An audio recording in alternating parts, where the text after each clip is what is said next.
E aí, pessoas, meu nome é Aline e eu sou estudante de Física da PUC Minas.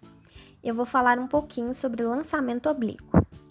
O lançamento oblíquo, ele ocorre quando um objeto inicia seu movimento formando um determinado ângulo com a horizontal.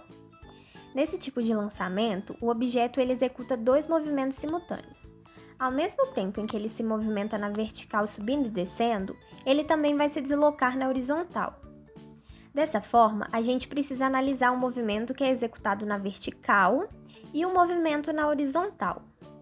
Como o movimento no eixo y ele sempre vai estar sobre a atuação da gravidade, o movimento será uniformemente variado, ou seja, a velocidade varia.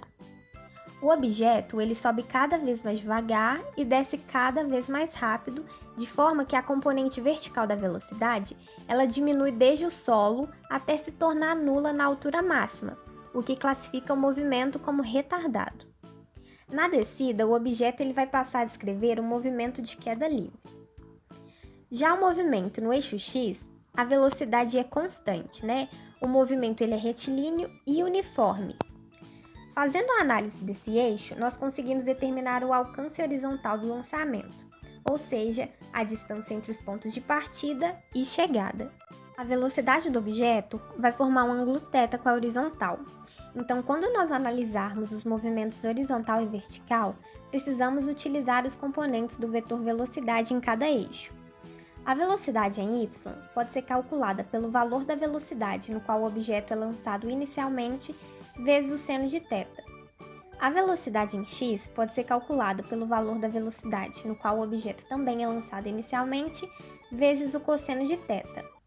Assim, nós podemos determinar o alcance horizontal a partir da função horária da posição para o movimento retilíneo uniforme, que é conhecido como fórmula sorvete.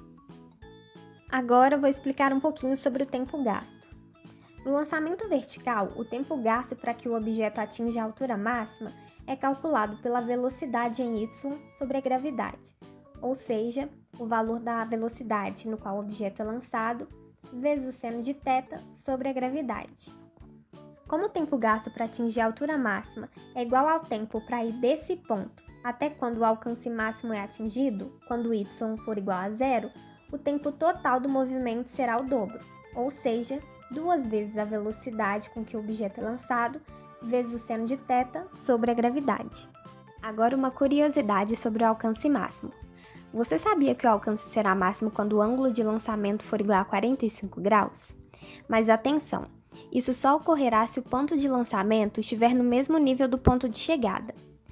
Na função horária da posição para o MRV, a fórmula sorvete, se substituirmos a variável do tempo pelo tempo total gasto, nós temos que o alcance ele será igual a 2 vezes a velocidade com que o objeto é lançado, ao quadrado, vezes o cosseno de θ, vezes o seno de θ sobre a gravidade.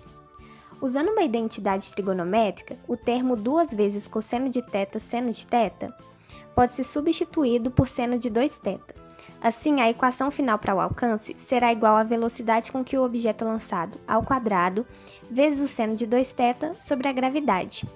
Então, o alcance ele vai ser máximo quando o ângulo de lançamento for igual a 45 graus, porque o seno de 90 é igual a 1. Para finalizar, vou falar da altura máxima. A altura máxima é determinada a partir da equação de Torricelli, que é a equação do movimento uniformemente variado, independente do tempo. No lançamento oblíquo, a equação fica da seguinte forma: a velocidade final em y ao quadrado é igual à velocidade inicial em y ao quadrado menos 2 vezes a aceleração vezes a altura máxima. O sinal é negativo pelo fato do movimento ser contrário ao sentido da gravidade.